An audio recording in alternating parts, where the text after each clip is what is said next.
चुनावी सर्वे करते हुए आज हम पहुंचे हैं हल्का नड़वा की क्या राजनीतिक सरगर्मियां हैं, इसके बारे में हम बात करेंगे। आज हमारे साथ हैं प्रद्युम्न जी जोशीला, राजनीति के विशेषज्ञ हैं, इनसे बात करेंगे। वरिष्ठ पत्रकार हैं, ये बताएं कि नड़वा हल्का में क्या माहौल है, कौन सी पार्टी का माहौल रहने वाला है और हिसार लोकसभा का क्या रहेगा, कौन सा कैंडिडेट मजबूत रहेगा। नमस्कार जी नमस्कार। आपके सभी दर्शकों को मेरी तरफ से नमस्कार। जी जोशीला साहब जी, ये बताएं आप हमें, ऐसी क्या जरूरत पड़ गई कि बीजेपी को यहाँ रणजीत चौटाला को लेना पड़ा? देखो, जो हिसार लोकसभा क्षेत्र है उसको एक जाट डोमिनेटेड लोकसभा क्षेत्र कहें तो कोई बहुत बड़ी अतिशयोक्ति नहीं होगी। यहाँ से पिछले लगातार कई चुनाव जाट प्रत्याशी ही जीतते रहे हैं। हालांकि बीच में चौधरी भजनलाल जी का परिवार भी यहाँ से जीता है। उसके बावजूद भारतीय जनता पार्टी को अगर यहाँ से चुनाव जीतना था तो उनको किसी ऐसे चेहरे की जरूरत थी जो जाट हो या नॉन जाट हो, लेकिन वो जाट मतदाताओं को अपनी तरफ आकर्षित करके कमल के चुनाव चिन्ह पर जाट वोटों को दिलवा सके। उसी के मद्देनजर जितने जो दावेदार थे, एक खास बात और बताऊंगा दरअसल दर्शकों को, हिसार लोकसभा क्षेत्र प्रदेश की वो सीट है जिस पर भारतीय जनता पार्टी के टिकट चाहने वाले सबसे ज्यादा थे। और उसका कारण यही था कि यहाँ कांग्रेस के हालात बहुत बढ़िया नहीं है। पिछले 4 लगातार के चुनाव में, जिसमें 3 मुख्य चुनाव और एक उपचुनाव, यहाँ कांग्रेस 3 नंबर पर रही। 3 बार उसकी जमानत जब्त हुई और एक बार बिल्कुल बाल वोटों से उसकी जमानत बची।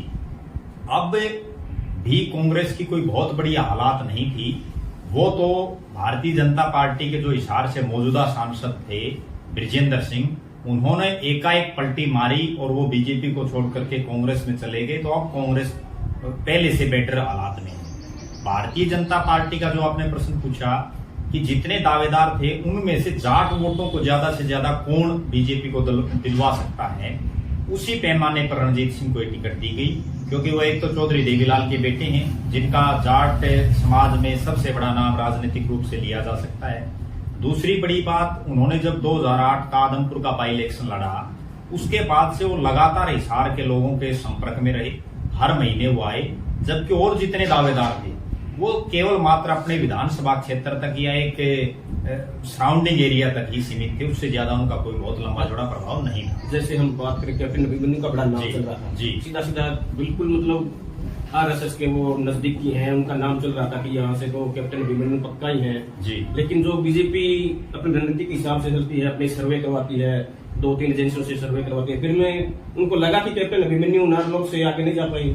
कैप्टन भारतीय जनता पार्टी एक तो सर्वे और इंटरनल सर्वे पर बड़ा विशेष जोर रखती है। कैप्टन अभिमन्यु हिसार लोकसभा के वो जो एक दावेदार थे, सेल्फ मेड जिसको दावेदार बोलते हैं, उन्होंने सबसे पहले हिसार लोकसभा में प्रचार और प्रसार शुरू किया।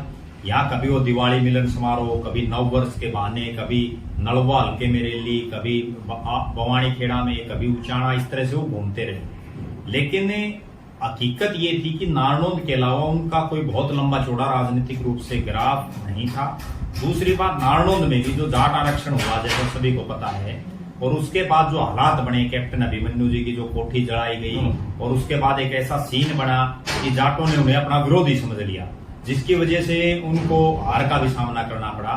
और उसी जो जाट प्रकरण जो था जाट आरक्षण का, मैं आज भी वही मानता हूं कि उसी के संदर्भ में इनको इस बार भी टिकट नहीं मिली।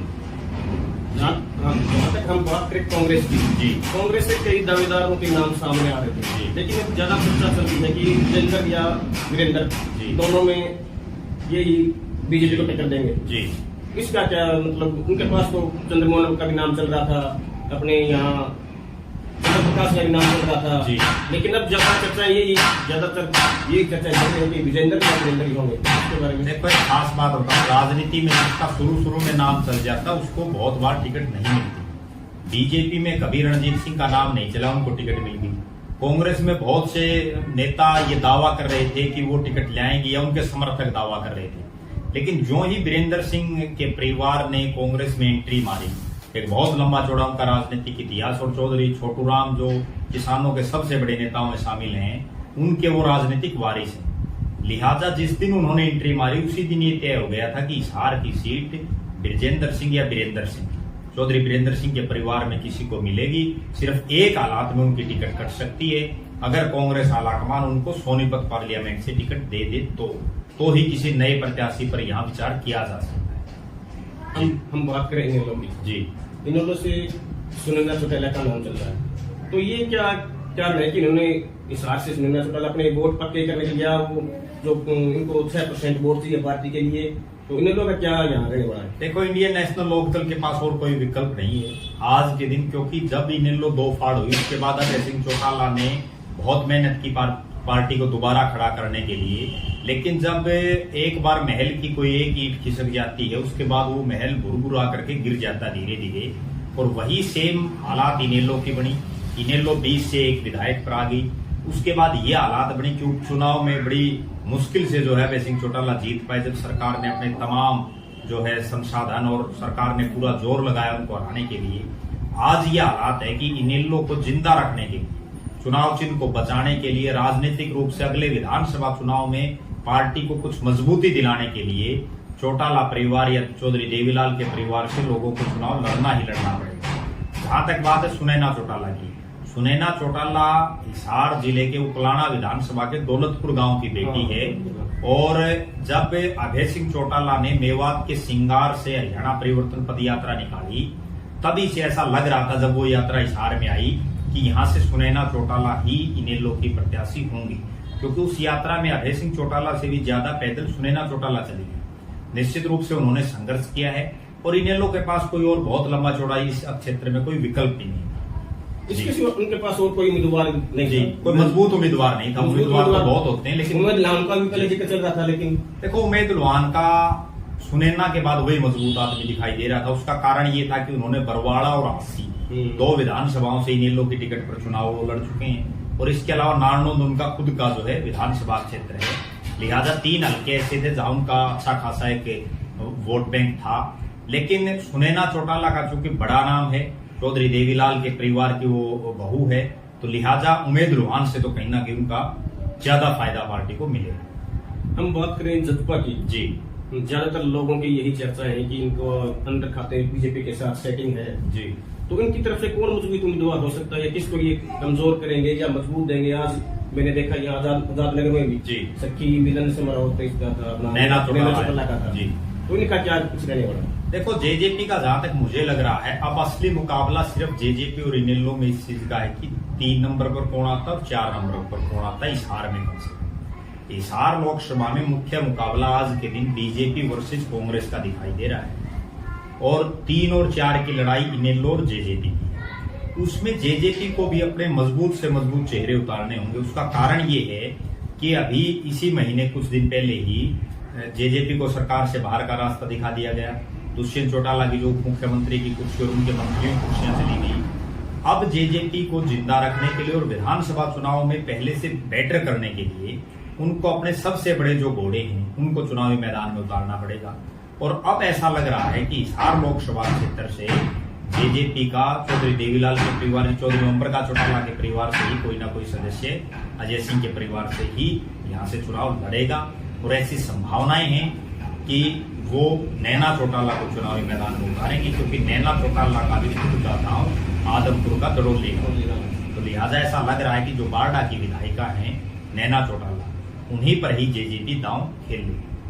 अब तो ऐसा लग रहा है कि अपने वर्चस्व पे जी बिल्कुल, और इधर जेजेपी जी, दोनों में यही मुकाबला है कि हम इनसे आगे निकले, हम इनसे आगे। देखो असली कहानी क्या है गोदारा साहब, दोनों पार्टियों का अपना कोई खुद का वोट बैंक नहीं है। दोनों चौधरी देवीलाल के नाम की राजनीति कर रही है। चौधरी देवीलाल के नाम के जो वोट हैं, जब पहले इनेलो इकट्ठी थी तो वो इकट्ठे वोट पड़ जाते हैं। उसके बाद जब दुष्यंत चौटाला की एक हवा उन्होंने बढ़ाई, क्योंकि वो मार्केटिंग और मैनेजमेंट के अच्छे खिलाड़ी हैं, और अभय सिंह चौटाला कहीं ना कहीं उस मामले में फिसड्डी साबित हुए, तो उस लेवल पर दुष्यंत चौटाला के साथ जो चौधरी देवीलाल का वोटर था वो लग गया। अब वोटर तो वही है चौधरी देवीलाल का। इस बार इनेलो की ये कोशिश है, क्योंकि जेजेपी 4.5 साल सत्ता में रही और लोगों के काम नहीं हो पाए जिस लेवल पर लोगों को दुष्यंत चौटाला और उनके परिवार से उम्मीद थी। अब बात यह है कि वो उम्मीद पूरी ना हुई, तो वो लोग, एक खास बात और बताऊं मैं दर्शकों को, कि चौधरी देवीलाल का जो वोटर या जो कार्यकर्ता है वो दूसरी पार्टियों में इतना जल्दी एडजस्ट भी नहीं हो पाता। क्योंकि यहाँ उनके काम जब सरकार आती है तो धड़ल्ले से होते हैं, जबकि दूसरी पार्टियों में ऐसा कोई प्रचलन उस लेवल पर नहीं है। तो अब जो जेजेपी का जो वोटर था वो वापिस इनेलो की तरफ आए या वो जेजेपी में रहे, सिर्फ इसी चीज की लड़ाई। और अगली बार भी जो पिछली बार इन दोनों की 11 ही सीटें आई थी, मुझे ऐसा ही लग रहा है कि इस बार भी वही होंगी, आंकड़ा कम ज्यादा हो सकता है दोनों पार्टियों का। जी साहब, हम बात करें, मान लो वीरेंद्र जी पहले ये बीजेपी में थे जी, विजेंद्र हाँ जी, पहले बीजेपी में यहाँ से लोकसभा का चुनाव मोदी लहर थी, ये निकल जी गई। जी लेकिन जो जनता में छवि है इनकी कमेंसी ज्यादा है जी, तो इसका प्रभाव नहीं पड़ेगा? देखो बृजेंद्र सिंह एक अफसर रहे हैं, आईएएस अधिकारी रहे हैं, और 5 साल के अपने कार्यकाल में वो एक आईएएस अधिकारी की अपनी छवि से एक राजनीतिक आदमी की छवि नहीं बढ़ा पाए। उसमें हालांकि कई कांड रहे, एक बीच में कोरोना आ गया, उसके बाद किसान आंदोलन हुआ जो टोटली बीजेपी के नेताओं के खिलाफ गया सारा, क्योंकि उनको गांव में नहीं घुसने दिया गया जो एमएसपी की और जो किसानों की और मांगे थी। उसके बाद बृजेंद्र सिंह 5 साल में हिसार लोकसभा में ना तो कोई ऐसा इतने बड़े स्तर पर कोई प्रोजेक्ट ला पाए जो एक सांसद को करना चाहिए, उद्योग वगैरह कोई भी प्रोजेक्ट बड़ा। दूसरी सबसे बड़ी बात, वो 5 साल में अपनी पूरी लोकसभा कंस्टिट्यूएंसी का धन्यवादी दौरा भी नहीं। हाँ, ये लोगों की शिकायतें हैं जी, उनकी शक्ल भी हमने नहीं देखी। उसका भी एक कारण है, और मैं बिल्कुल खुले शब्दों में ये बताता हूँ कि बृजेंद्र सिंह अभी तक राजनीतिक रूप से नहीं डले हैं। जो लोग उनके राजनीतिक सलाहकार थे या जो लोग उनको चला रहे थे, कहीं ना कहीं उनकी कमियां रही कि उनको लोगों से उनका जुड़ाव उस स्तर पर वो नहीं करवा पाए, और उसी का उनको खामियाजा भुगतना पड़ेगा। वो फील्ड में उतने सक्रिय नहीं रहे, वो मतलब जो अफसर साहब रहे थे उसी हिसाब से वो चलते रहे। बिल्कुल बिल्कुल, वो अफसरशाही या जो अफसर का उनका एक रुतबा था, वो रुतबे से नीचे वो नहीं आ पाए। दूसरा, बड़ी उम्मीद ये थी कि एक आईएएस अधिकारी हैं चौधरी छोटूराम का राजनीतिक वारिस है, उनको मंत्री बनाया जाएगा मोदी मंत्रिमंडल में। कई महीने तो लगातार उन्होंने और उनके समर्थकों ने ये बाट भी देखी बार बार, इस मंत्रिमंडल विस्तार में हमारा नाम आएगा, फिर हम लोगों ने काम कराएंगे, और ऐसा करते करते वो 5 साल निकल गए।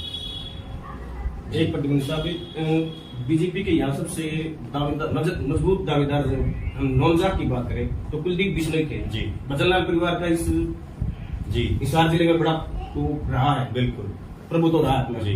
तो बीजेपी ने इनकी टिकट काट दी, और उसके बाद में जो भव्य का ट्वीट आया जी, बिल्कुल, उसके बाद में उस ट्वीट के बाद में कुलदीप बिश्नोई को सफाई देनी पड़ी जी कि 10 के 10 विधानसभा क्षेत्र है जो लोकसभा क्षेत्र जो जी, जो वीडियो हाँ। डाला उन्होंने, उसमें भी उन्होंने मलाल दिखाया है कि उनको टिकट नहीं मिली, उसमें भी उनका मलाल है। अब जो आप चौधरी भजनलाल के परिवार की बात कर रहे हो, चौधरी भजनलाल की खुद की एक बहुत बड़ी राजनीतिक विरासत रही है। प्रदेश के वो उन नेताओं में, देश के उन नेताओं में शामिल हैं जो 4 अलग अलग लोकसभाओं से जीत चुके हैं। उनका परिवार हिसार, भिवानी, फरीदाबाद और करनाल से, कालका से लेकर के आदमपुर तक वो विधायक रहे हैं। लेकिन जब से कुलदीप बिश्नोई ने उनकी राजनीतिक विरासत को संभाला है, मुझे ऐसा लग रहा है कि कुलदीप बिश्नोई के जो राजनीतिक फैसले हैं उनकी टाइमिंग हमेशा से गलत रही है जब से वो राजनीति में एक्टिव हुई। और अब भी एक ऐसे हालात आ गए कि एक तरफ तो चौधरी भजनलाल का परिवार प्रदेश और देश की राजनीति को चलाता था अपने हिसाब से, प्रदेश के मुखिया रहे कई साल। अब कुलदीप बिश्नोई सिर्फ एक आदमपुर विधानसभा क्षेत्र तक सीमित हो गए, और इतने बड़े परिवार की जिनकी राजनीतिक विरासत हो, उन्हें किसी के दर पर टिकट मांगने की जरूरत नहीं होनी चाहिए, बल्कि उनको तो टिकट पहली लिस्ट में ऑफर होनी चाहिए कि आप चुनाव लड़ो। लेकिन कुलदीप बिश्नोई का आम जनता से कटाव, अपने आप को वो स्थापित नहीं कर सके। जी बिल्कुल, मैं अभी आदमपुर गया था जी, तो आदमपुर के लोगों से मेरी बात हुई थी जी। तो कितने साल हो गए, हर साल मतलब होली और दिवाली पे जी भजनलाल परिवार का कोई न कोई सदस्य वहाँ लोगों से मिलने आता है। बिल्कुल। अब लोग इंतजार करते रह गए, और वहाँ ना तो कुलदीप कौन से ना वहाँ भव्य कौन से, लोगों में इस बात को रोष है। दीपेंद्र हुड्डा जरूर पहुंचे की बात करते हैं चुनाव पे, चुनाव जी बिल्कुल विषाद होती है, आपको राजनीति का पता ही है। लेकिन लोगों ने इस बात को टिकट नहीं दी, उन्होंने गुस्सा दिखाया। लेकिन पब्लिक कह रही है कि हमारा क्या दोष है, आप हर बार आते हो कि बात क्यों नहीं आए, क्या ये एक इनकी बात गलत नहीं जाएगी आगे के लिए? देखो, कुलदीप बिश्नोई को मैं राजनीतिक आदमी मानता ही, क्योंकि उनके जितने राजनीतिक फैसले हैं या उनका राजनीतिक करने का जो एक ढंग है, वो हरियाणा की राजनीति के कल्चर के हिसाब से बिल्कुल ठीक नहीं है। उसके बाद लोगों ने, क्योंकि कुलदीप बिश्नोई से लोग काफी परेशान थे, एक तरह से मैं परेशान शब्द यूज करूंगा, क्योंकि जो उनका नुमाइंदा था अगर वो उनके बीच में ही ना आए, समस्याओं का समाधान तो बड़ी दूर की बात है, उनसे मिले ही ना तो लोग क्या करेंगे।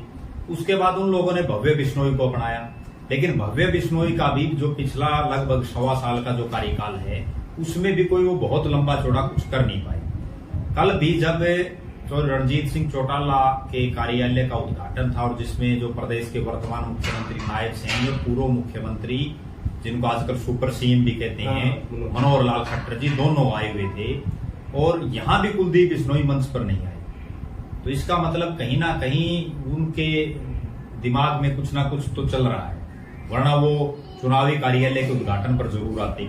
भव्य बिश्नोई मंच पर आए, लेकिन भव्य बिश्नोई का चेहरा देख करके ये बिल्कुल स्पष्ट लग रहा था वो नाराज है कि वो पूरी तरह से नाराज है और बीजेपी में वो अपने आप को सही ऐसे महसूस कर रहे हैं, बिल्कुल ऐसे महसूस कर रहे हैं, ना ही उनको बोलने का मौका दिया गया। ये भी एक बहुत बड़ी बात है।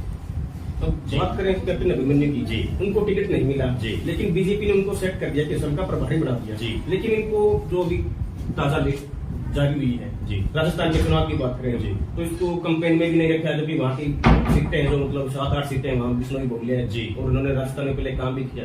तो कहीं ऐसा नहीं लग रहा कि बीजेपी इनको साइडलाइन कर रही है? देखो कुलदीप बिश्नोई की जो राजनीतिक महत्वाकांक्षा है वो उनको भी ले डूबी और उनके जो नेता और कार्यकर्ता उनके साथ लगे हुए थे उनको भी ले डूबी। लगातार मुख्यमंत्री बनने का जो उनका एक सपना था वो सपने ने जो है उनको राजनीतिक रूप से बिल्कुल जीरो कर दिया है। आज हालात ये है कि कुलदीप बिश्नोई को ना एमपी की टिकट मिली, उनके बेटे को जो बड़े बड़े दावे किए गए कि मंत्री बनाया जाएगा वो नहीं बनाया गया। उसके बाद उनको राजस्थान का सह प्रभारी जो पीछे लगाया गया था वहां से हटा करके अब जो है उनको जो स्टार कैंपेनर होते हैं पार्टी के उसमें भी जगह नहीं दी गई। इसके अलावा जो कुलदीप बिश्नोई कांग्रेस पार्टी में बार बार या तो मुख्यमंत्री का पद या प्रदेश अध्यक्ष का पद, क्योंकि वो सिर्फ प्रदेश अध्यक्ष ना बनाने की वजह से ही पार्टी छोड़ दी, और जब उन्होंने 2007 में पार्टी छोड़ी थी तब उनको मुख्यमंत्री ना बनाने की सूरत में उन्होंने पार्टी छोड़ी। आज ये हालात है कि मुख्यमंत्री बनना और बनाना तो बहुत दूर की बात है, आज वो अपने बेटे को एक मंत्री बनाने के लिए भी तमाम उन्होंने जतन कर लिए, उसके बावजूद उनके बेटे की कहीं कोई लॉटरी नहीं लग पाई। और अब हालात ये हैं कि एक आदमपुर विधानसभा क्षेत्र तक वो सीमित होकर के रह गए हैं। राजनीतिक रूप से आज कुलदीप बिश्नोई और जो उनकी धर्मपत्नी रेणुका बिश्नोई सिर्फ बीजेपी के प्रदेश कार्यकारिणी के सदस्य हैं, इसके अलावा कोई पद नहीं है उनके पास। जी, बीजेपी ने तो मतलब एक तरह से साइडलाइन कर दिया। बीजेपी का ये रहा है कि जो इनको आंखें दिखाता है तो उसको ये खुदे लाइन लगा देते हैं। ये बात आपकी बिल्कुल सही है। बीजेपी अपने आप में किसी को चौधरी नहीं बनने देना चाहती। राव इंद्रजीत जी ने अभी बहुत बड़े नेता है, कुलदीप बिश्नोई से तो उनका बड़ा जनाधार है। अनिल विज को देख लीजिए। जी, अनिल विज की भी हम बात करेंगे। राव इंद्रजीत ने जब मनोहर लाल खट्टर जी ने इस्तीफा दिया और नायब सिंह सैनी को जब सीएम बनाया गया उसके बाद बयान दिया कि अहिरवाल की अनदेखी हुई, और उनकी अनदेखी ऐसी कर दी पार्टी ने कि जो उनके खास मंत्री थे उनकी छुट्टी करके उनके जो धुर राजनीतिक विरोधी थे उस अहिरवाल में उनको मंत्री बनाया गया। अनिल विज जैसा इतना बड़ा नाम उसकी एकाएक मंत्रिमंडल से छुट्टी कर दी गई। इसके अलावा भी बहुत से ऐसे चेहरे हैं, चाहे हम कैप्टन अभिमन्यु की बात करें। ओम प्रकाश धनखड़ जी ने पहले दिन एक बयान दिया कि अब मैं 2 नंबर की कुर्सी पर हूँ, मेरी इच्छा है कि मैं 1 नंबर वाली पर बैठूं। अगले दिन वो 2 नंबर वाली भी चली गई। तो ये भारतीय जनता पार्टी है, यहाँ बिना मांगे सब कुछ मिल जाता है। अगर मांगते हो तो आपकी उतनी हैसियत होनी चाहिए। ये जो मुझे बीजेपी के बहुत बड़े नेता ने एक बात कही कि अमित शाह से परिपक्व राजनीति में आज के दिन कोई नहीं है। अमित शाह के पास हर आदमी का चिट्ठा है कि इसका कितना वजूद है, वो उसी हिसाब से उसको जिम्मेवारी देते हैं। वो पूरी सर्वे करवाते हैं। जी बिल्कुल बिल्कुल। वो एक एमपी सीट वो खोलना नहीं चाहते, एक उनका पूरा विश्लेषण करते हैं, वो अपनी टीम भेजते हैं 2-3 सर्वे, फिर उसके बाद में वो अपनी कार्रवाई करते हैं। अमित शाह मैनेजमेंट इनका बहुत जबरदस्त है। बिल्कुल, देखो भारतीय जनता पार्टी सिर्फ मार्केटिंग और मैनेजमेंट बिल्कुल 2 ही चीजें हैं जिनके दम पर, और तीसरा मोदी का फेस की मार्केटिंग उन्होंने इतनी कर दी है कि अब वो मोदी का फेस दिखाई देने लग गया लोगों को। जबकि जो उनके विरोधी हैं, चाहे वो कांग्रेस पार्टी हो या इंडिया अलायंस की बात हम करें, वो अभी तक कहीं कोई फेस तक भी नहीं दे पाई कि किस आदमी को हम आगे रख के जो है चुनाव लड़ेंगे। जी, प्रतिबंध जी एक बात करें हम हिसाब का क्या लग रहा है, जैसे कि तीन तो ये हो गए जी, चौटाला परिवार से जी विजेंद्र हो जी। गई, नॉन जाट कोई कैंडिडेट किसी पार्टी ने नहीं दिया तो एक जाट हो गया है जी। तो जो नॉन जाट है उनका रुझान बीजेपी की तरफ ज्यादा रहेगा या किस तरह क्या क्या होगा? देखो, ये तो हरियाणा की जो राजनीति है वो टोटली जातीय समीकरणों पर चलती है। इसको हम क्या नहीं कर सकते। जब से मनोहर लाल खट्टर जी को प्रदेश का मुख्यमंत्री बनाया है तब से जो गैर जाट वोटर है, और उसमें भी विशेषकर नायब सिंह सैनी के बनाने के बाद भी और उससे पहले भी जो बैकवर्ड जो ओबीसी जो वोट है वो भारतीय जनता पार्टी के साथ है कहीं ना कहीं। उससे पहले भी एक वो दौर था जब चौधरी देवीलाल के साथ जाट वोट था और चौधरी भजनलाल जी या कांग्रेस के साथ गैर जाट। उसके बाद एक ऐसी हालात आए कि 2005 में जब चौधरी भूपेंद्र सिंह हुड्डा को मुख्यमंत्री बनाया कांग्रेस ने भजनलाल जी को खुडे लाइन करके, तो वो जाट वोटर हुड्डा साहब की तरफ चला गया और गैर जाट जो वोटर था वो पहले हसीका में चला गया, उसके बाद वो बीजेपी में चला गया। अब बीजेपी के साथ गैर जाट वोट ज्यादा है और जो जाट वोट है वो जो है बहुत ज्यादा संख्या में कांग्रेस के साथ है। नड़ुआ क्षेत्र क्या रहने वाला, यहाँ से तो आप लोकल हैं, सब जानते हैं, सब गांव यहाँ क्या रहने वाला है, कौन सी पार्टी लग रही है, कौन मुकाबला इसको रणजीत को जैसे ले आए तो डिप्टी स्पीकर बात करें रणवीर गंगवा भी यहाँ से हैं, तो ये कितनी बढ़त दिलवा पाएंगे रणजीत जी को? देखो, नलुआ विधानसभा क्षेत्र की खास बात आपको बताएं और दर्शकों को भी कि यहाँ जिन लोगों ने चुनाव लड़ा पिछली बार, उनमें जो पहले दूसरे और 3 नंबर पर आए वो तीनों ही नेता सरकार में थे। अभी पीछे तक जब तक दुष्यंत चौटाला का अलायंस था, जो बीजेपी के प्रत्याशी थे रणबीर गंगवा वो चुनाव जीते, डिप्टी स्पीकर बने। कांग्रेस पार्टी के जो प्रत्याशी थे रणधीर पनियार वो चुनाव हारे और कुलदीप बिश्नोई जी के साथ बीजेपी में चले गए। वीरेंद्र चौधरी जो जेजेपी के प्रत्याशी थे तीसरे नंबर पर रहे, वो चौटाला साहब दुष्यंत के साथ जो है सरकार में चले गए।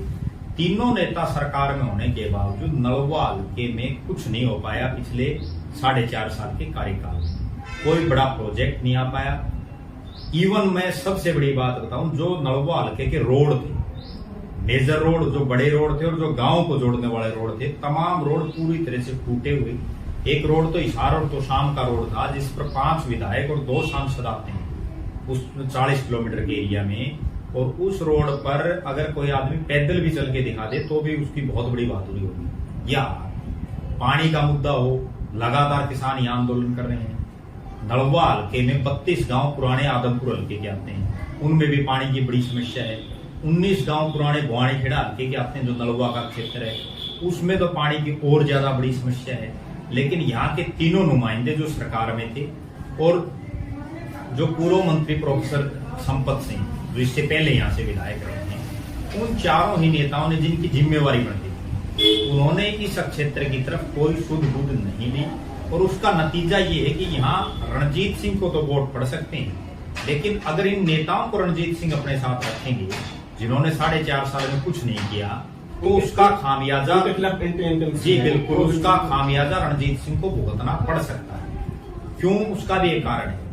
रणबीर सिंह गंगवा डिप्टी स्पीकर एक मंत्री के बराबर का पद है जिसको सारी सुविधाएं मंत्री की मिलती हैं, ग्रांट मिलती है, वो कुछ नहीं कर पा 4.5 साल में विकास के नाम पर। एक मंत्री का काम सिर्फ गली और नालियों के उद्घाटन का पत्थर लगाना नहीं है, बल्कि उसका काम ये है कि वो अपने इलाके में कोई ऐसा प्रोजेक्ट लाए जिससे 10-20 हजार लोगों को रोजगार मिले।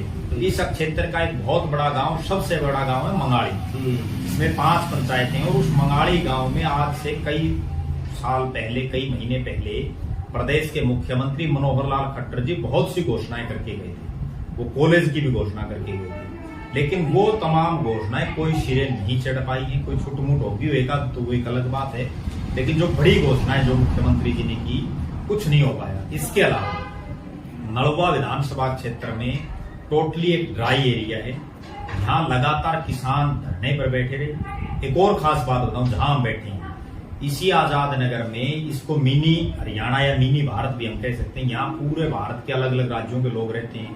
हरियाणा प्रदेश का कोई ऐसा जिला नहीं होगा जिस एरिया के लोग यहाँ रहते हैं। 80,000 से ऊपर के आबादी इस एरिया में, 2 MC यहाँ से बनते हैं 18 और 19 नंबर वार्ड। यहाँ एक छोटा सा हॉस्पिटल बनाने की मांग को लेकर के पिछले कई महीने से लोग यहाँ धरने पर बैठे हैं। और डिप्टी स्पीकर यहीं से गुजरते हैं जब भी वो आते हैं, अक्सर हालांकि वो सप्ताह में 1 या 2 दिन ही हल्के में रहते हैं MLA बनने के बाद।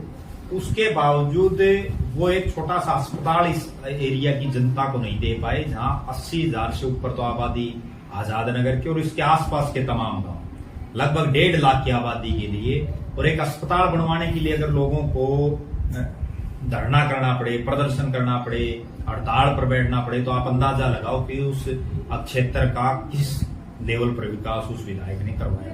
जो विकास होना चाहिए था वो हो नहीं पाया। नहीं, उसका 1% भी नहीं होगा, जितना होना चाहिए उसका 1% भी इस क्षेत्र में नहीं हो पाया।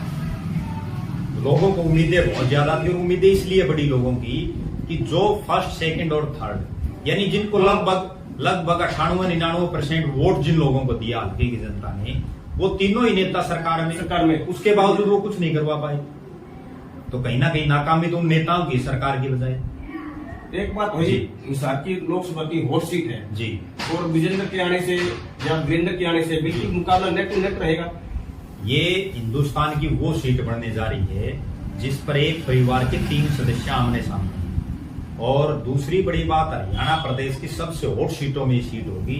आज तो चूंकि चौधरी रणजीत सिंह बड़ी पार्टी से इकलौते अभी तक प्रत्याशी हैं, तो चुनाव अभी तक खुला हुआ दिखाई दे रहा है। लेकिन जो जो चुनाव चलेगा, तभी जो है आपस में राजनीतिक सौदेबाजी राजनीति में बहुत ज्यादा होती है, क्योंकि बीजेपी से भी बहुत बड़े नेता जिनकी टिकटें कटी हैं वो नाराज हैं। कांग्रेस में भी जब टिकटें कटेंगी तो बहुत से नेता नाराज होंगे। तो वो नेता, अच्छा कोई भी नेता हो, उसका कुछ ना कुछ छोटा मोटा वोट बैंक जरूर होता है। अब वो कहाँ सेटिंग करेंगे, किसको वोट दिलाएंगे, हुड्डा साहब और कुमारी शैलजा पर भी बड़ा गेम रहेगा। जिंदल फैमिली आई है, उसके साथ कितने लोग जुड़ते हैं, कई चीजें हैं, लेकिन वो धीरे धीरे जो चुनाव चलेगा टाइम के साथ साथ, मतलब ये जी बिल्कुल हर रोज इलेक्शन बदलता रहेगा। जी बिल्कुल।